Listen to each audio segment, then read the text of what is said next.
দেখুন, গণতন্ত্রে এরকম ফলাফল কোনো না কোনো দলের পক্ষে হবেই।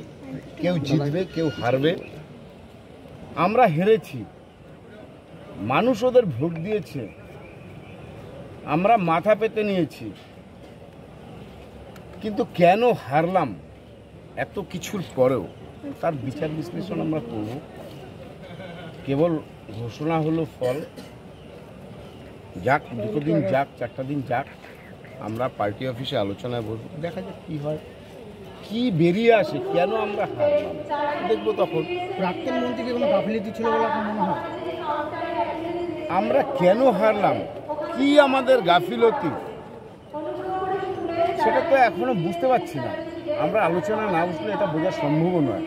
আমরা আলোচনা বসবো, দেখা যাক কী হয়। শাসক দল বলছে জনসমক্ষে উনি আসতেন না, কোনো রকম কাজকর্ম ঠিকভাবে করতেন না, 5 বছরে কোনো কাজকর্ম করতে দেখেনি। বা আজকে যারা জিতলো তারা এরকম অনেক কথাই বলবে।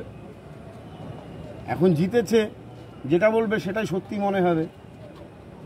সুতরাং এ ব্যাপারে আর বলার কিছু নেই। আমরা কেন হারলাম সেটা দেখব। আমরা আগামী দিনে এই যে হারের কারণ, সেটা যাতে আমরা রিকভারি করতে পারি সেই দিকটা দেখব। ঠিক ঠিক।